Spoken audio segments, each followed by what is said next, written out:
Hi Capricorn, this is Jov. Welcome po sa ating channel. By the way, Capricorn, this is your first half of the month of December 1 to 15, 2025. Gamitin ang reading na ito bilang gabay lamang kung naka-resonate kayo, comment down. Tandaan, Capricorn, ito ay general reading. Kunin nyo lang po kung ano naka-resonate sa'yo. This is for you, Capricorn.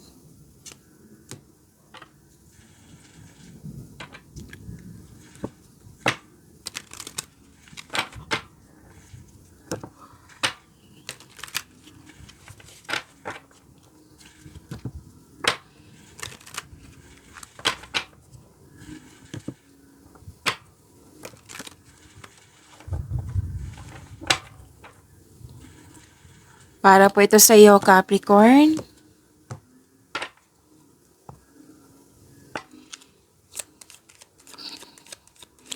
Maraming salamat po sa inyong patuloy na suporta, sa mga nag-donate, sa mga hindi nag-skip ng ads. Maraming salamat po. Sa mga hindi pa nag-subscribe, subscribe na po kayo at click bell notification para malaman nyo na may bago tayong video.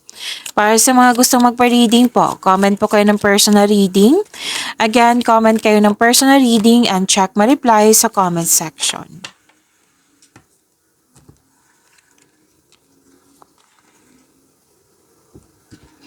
May malaking influence ang isang babae po.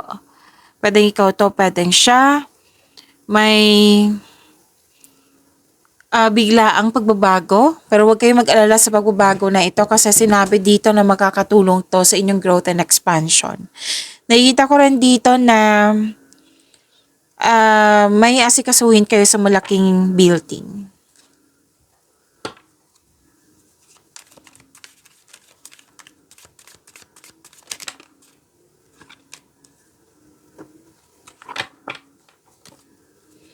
This is about your energy, Capricorn.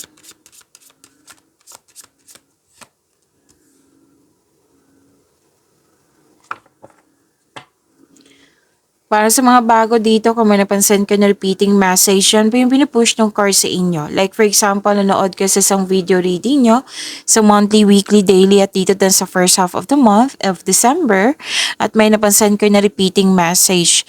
Yan po yung pinupush ng card sa inyo na kailangan yung bigyan ng atensyon, solusyon at aksyon kung maaari po. So na yung energy ni Capricorn.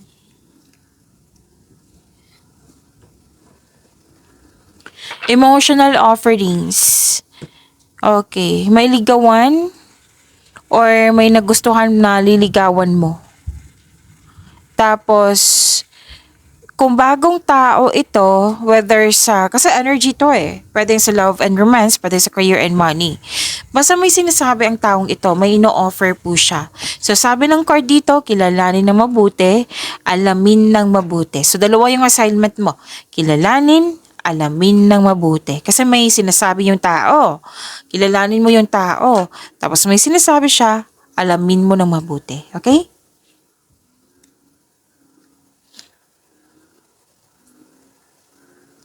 May pangyayaring aminan, posibleng proposal.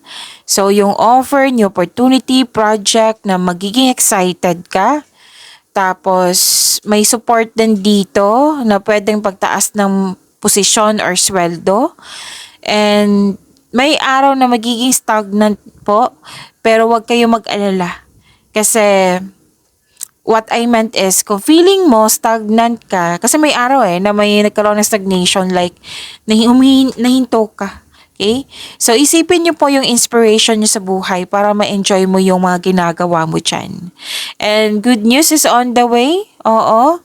May bagong inspirasyon, no? Posibleng bagong pet, bagong kasamahan, bagong gamit.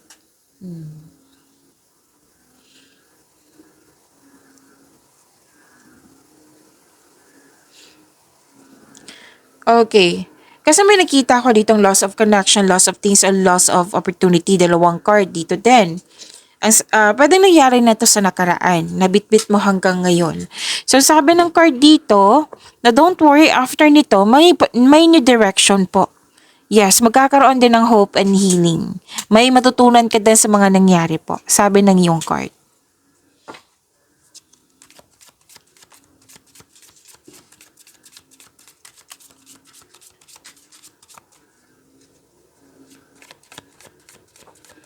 Career and money po ni Capricorn. Ngayon, December 1 to 15, 2025. Nakuha mo si Wheel of Fortune.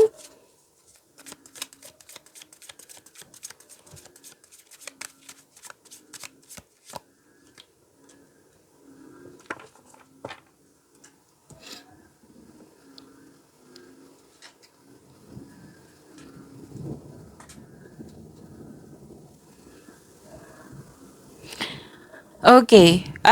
This is a blessings, good fortune. Kasi nakuha mo si Wheel of Fortune, right? So, this is changes na may darating na sinabi dito na changes, bigla ang pagbabago. Oo, di ba sinabi kanina na huwag kang mag-alala sa pagbabago na ito kasi makasuporta to sa inyong growth and expansion, which is lumabas dito sa inyong career and money. So, kung gipit ka ngayon, may parating na blessings na magbabago sa iyong kaperahan. Kung jobless ka ngayon, may unexpected job opportunity na darating. Meron din na malaking pera na parating sa inyo. Capricorn. Yes po. Pwedeng literal talaga na darating na pera. Pwede din na marami kang orders dyan, kliyente, customer na makapabigay sa inyo malaking pera. Okay? Mag-focus kayo sa mag-focus kayo on what you can control in order to find peace. Let go muna po ang hindi mo mag-control. So, yun po ha. May changes na darating or blessings.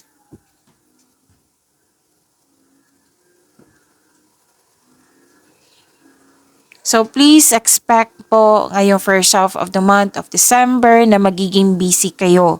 Ang paalala kasi ng card nyo dito na huwag mag-say yes ng yes.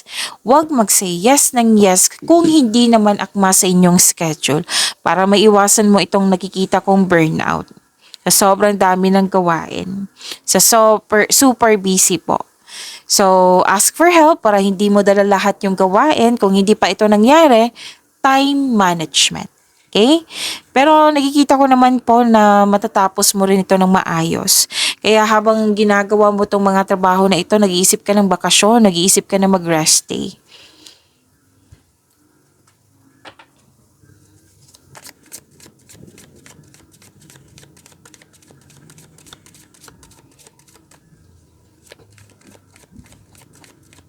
Love life, self-love, partnership, and romance ni Capricorn.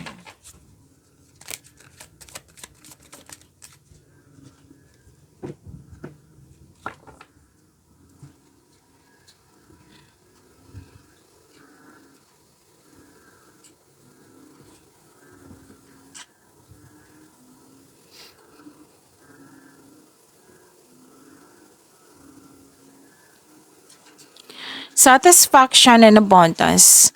May na-attract kang taong sobrang successful sa buhay at masaya at ready na ito sa seryosong relasyon. Sa mga relasyon sa buhay mag-asawa, love and happiness overflow. Sobrang satisfied kayo sa inyong relasyon ngayon kaya deserve nyong mag-relax at mag-enjoy. So thankful ka sa mga biyayang natanggap. You have overflowing abundance, successful and satisfied sa buhay. So share your good fortune to others and your generosity will always flow back to you. Your health is improving also.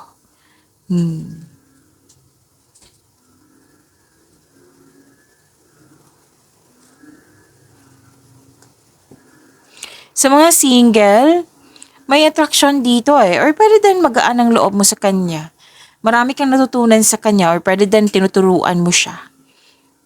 Sa mga relasyon sa buhay mag-asawa, okay, sa mga relasyon muna tayo, may pamamanhikan na magkaganap or kasal. So you and your partner have a strong beliefs about romance and partnership, kumbaga. Wedding bells is coming po. Okay? Sa buhay mag-asawa, nakikita ko dito na naka-receive kayo ng divine wisdom. You're showing your kindness to each other. May tradisyon na masusunod. Kahit anong tradisyon po, masusunod po ito. Tradisyon ng Pinoy, masusunod po ito. So, babala lang po sa palaging masyadong mabait.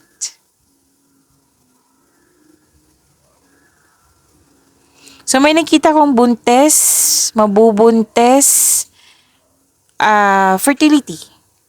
Okay? So, abundance and success po. So, be happy with the results of your action. Pag-imanin niyo po yung blessings na binigay sa inyo, Capricorn. See you tomorrow. Maraming salamat.